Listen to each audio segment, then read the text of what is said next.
Hey guys, so we really feel that the primary, element of concealment that should be considered is really overlooked. What will get you noticed is just standing out in the woods.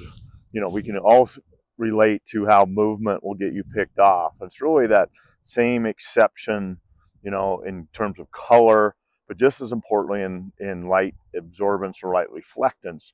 Anything that makes you stark with your background is going to be an exception, and that's when it kind of goes south. So let me show you what I mean by that. So deer aren't walking through the woods, picking everything apart. They're walking through the woods, you know, on the alert for exceptions, whether that be movement, whether that be, something that is going to be harmful to them. So anything that's an exception is going to get a deer's attention. In this case, that camouflage in the center frame is awesome camouflage. It's very detailed. The colors are awesome, but it's in stark contrast to the background that it's hanging on because it's flat, because it's polyester, and it reflects light.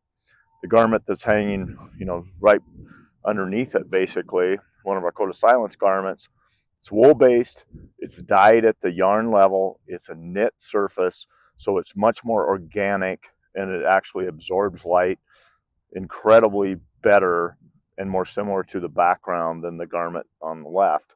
So, not knocking anyone's camouflage, I am knocking light reflectance that doesn't mimic the woods and will be seen as an exception. So it's about that simple, you guys. Spooling a deer's eyes is not rocket science. You just have to get that deer in your shooting lane and not get noticed and be able to get an arrow in him. Color and pattern are awesome and super important to get that started. But without the neutral side of light absorbance versus how the woods absorb light, you're missing a huge opportunity. So as always, thanks a lot for listening, and we'll talk to you guys soon.